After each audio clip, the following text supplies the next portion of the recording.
Greetings, chess fans.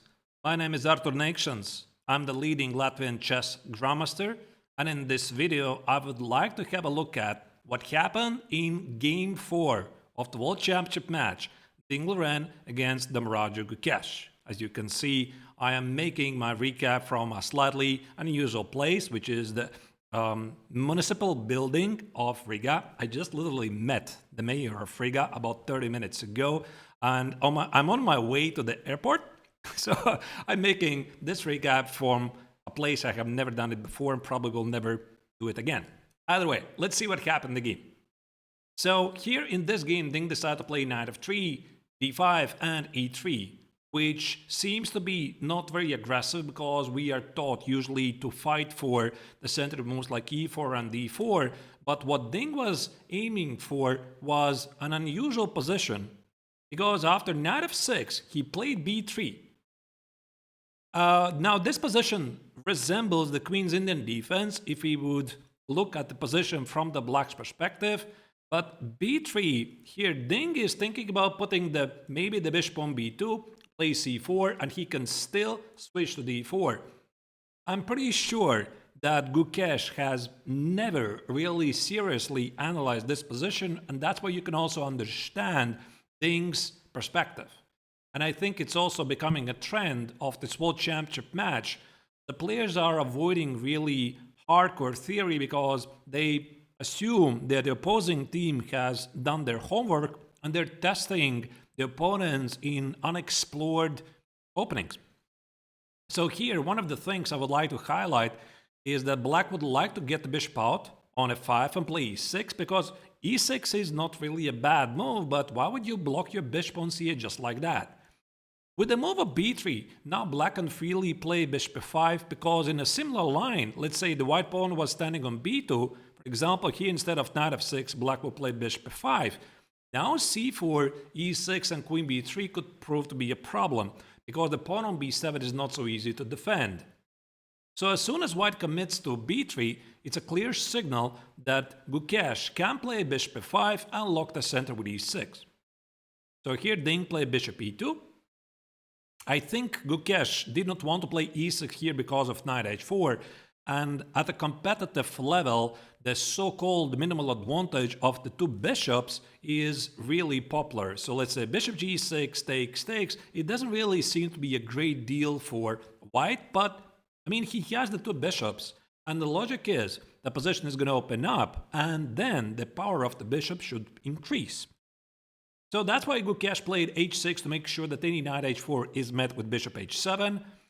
Bishop a3. Yeah, as soon as this move was played, my first reaction was, hang on. I mean, I literally had played this position myself with the black color a month ago in the Swedish league. So you can check out one of my Inside the Grandmaster's Minds videos. I think I uploaded it on YouTube as well, where I talk about this setup. So the point here with bishop a3, white wants black to play e6, then take on f8 and ruin black's possibilities to castle short.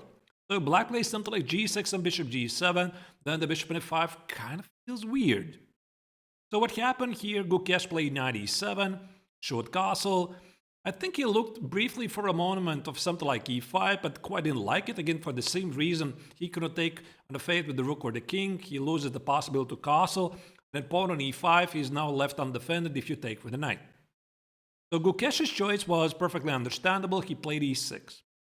Bishop f8 and recapture with the knight, which is essentially what I had played myself in the game against Slavko Zizek, except I think I had a pawn on h7, but it doesn't really change a lot. So here Ding played c4, knight e7, of course, black wants to castle short as quickly as possible. Knight c3 makes perfect sense. And here, I'm not really sure if Gukesh made the right choice. I think it made sense for him to start with c6. The point is, he probably should have expected that white wants to play c takes on d5 to respond with c takes on d5. I'm keeping the position completely symmetrical. Well, probably Gukesh thought it's not a big deal. He castles short, and here I think Ding got something out of the opening. So he decided to take on d5. He takes on d5 and played b4, which is not really as innocent as it seems, Because suddenly for white, the idea is pretty obvious. White is playing at a queen side. White wants to play moves like queen b3, maybe rook c1, a4, b5, a5, play at the pawn minority and create targets. The big question is, what does black do? Because according to the Kospet structure, as soon as black plays c6, and he did play c6, this arrow gives you direction you should play at a king side. There's your king side attack. It's not there. That's why here also for Ding, he had the major advantage that he can still avoid by playing d4. So by the way, one of the core ideas of the Kospet is to play d4, play b5, and create a weakness on c6. So then black would have 3 pawn islands, white has 2 pawn islands, and the weakness on c6 can tell. But that's the advantage for white. The pawn still stands here on d2. And that's why in some lines, like in this game I already mentioned, black misses a critical counterplay. So here, knight e4, that's a move I'm not really sure I like it from Ding. So I think he wanted to avoid any bishop g4 ideas, but to be honest, why not queen b3? Why not queen b3 and then continue with your idea to play a4, maybe d4, then b5? So this knight e4 move feels a bit artificial to me.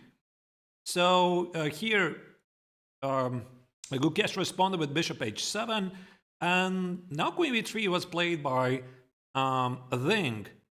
So his idea is he wants to play a4, a5, try to generate some targets, and here Gukesh spent a lot of time trying to figure out how he should continue.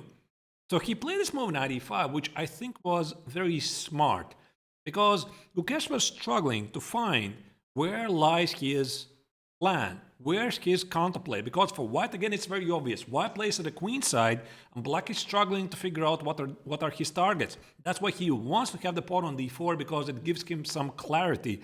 So with knight e5, Gukesh was provoking play f4. And now after f4, the knight can go back. White could maybe even consider playing f5, imprison the bishop, but this also gives black a lot of clarity, how to continue. So when there's no clarity, Gukesh was struggling with the plan. Also, knight e5 indicated that he's thinking about the rook c8, b6, and c5, finally getting some real play. So a4 was played by Ding, and rook c8 was a very, very nice move by Gukesh. And by the way, notice in the first 3 games, there was one pawn that had not yet made a single move in black's position. That was the pawn on b7, the poor pawn. And finally, Gukesh was ready to push it with b6 and c5, push away the knight from d4. So Ding played a5, b6 was played, and now that's a move. I just do not understand it. I mean, I don't understand how in such a position you can play knight f3. Because after knight f3, what happened is trade, and d4. Here Gukesh easily equalized the position. So here I think the position was basically asking for bishop a6, rook c7, and some kind of an action here. Maybe again this f4, pushing away the knight. So if the knight goes, let's say, to g6 or d7, let's say to g6, you have ideas like b5, c5, and knight c6. Again, maybe the bishop on a6 feels weird. But it's pretty clear that white should organize to do something at a queen side.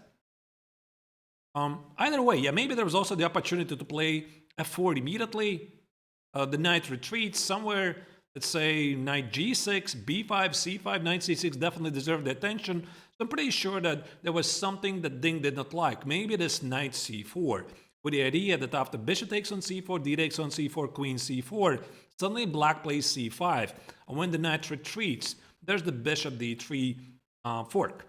Either way, I think he had to find a way to continue here, but knight f3 just kills the game immediately. So after knight f3, bishop takes on f3. Here Gukesh played d4. Naturally, white cannot take on d4. He played knight e2, takes, and bishop e4. And you can basically see where this game is heading. It's heading to a draw, because black essentially has no weaknesses. So that's the game where it was heading. More trades were happening. Bishops disappeared, knights disappeared, a3 was included, rooks disappeared. More trades are incoming. And essentially what the players were waiting for is the legal amount of moves they need to make to agree to a draw, because in a World Championship match, you cannot agree to a draw early on. And there you go, they reached move 40, they reached a truffled repetition, and the game was agreed to a draw. Well, what can I say about the first impressions about the game?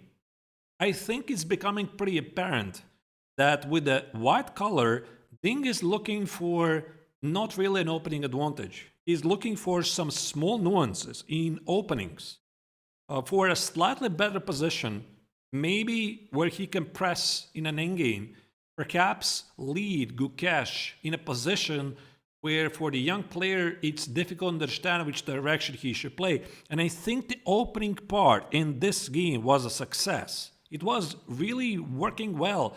And maybe indeed, in the hindsight, the move I would like to go back is this knight e4, which was the wrong direction. So I think with this unambitious opening, knight f3, e3, and b3, this is literally the best Ding could have hoped for. Maybe he had to play like d4 immediately. Yeah, like d4, fix the pawns, and then play a4, b5, create a weakness on c6. Now, naturally, black's position is very solid, but this knight e4 backfired. Now to black's b6, c5, the knight retreated, and Ding lost his only chance to win this game. So I think he's going to continue to play exactly in this style. Play offbeat openings, try to surprise his opponent into something he hasn't really checked, and then try to grind him in a slow positional game. If it doesn't work, then it doesn't work and it's just a draw. What does it mean for the match? The score at the moment is tied, 2 points each. And I think that Gukesh, in my eyes, is again becoming a favorite because I don't think he's going to easily break with black against such a playing style. And with white, he is usually pretty deadly. So, still, the score is level at the moment. Please write your thoughts. What do you think? Did really Ding have any real chances in this game, or you disagree with me? You think that it was level all the way? I felt that at some point Ding definitely had the better position, even though the engines don't agree. And I think he missed a small opportunity here. So yeah, write your thoughts. What do you think about the match? Who is right now the favorite in your eyes? And of course, if you like the video, please do not forget to press like and also consider subscribing to my channel, as I will be making daily recaps. Thank you for watching. I'm signing off.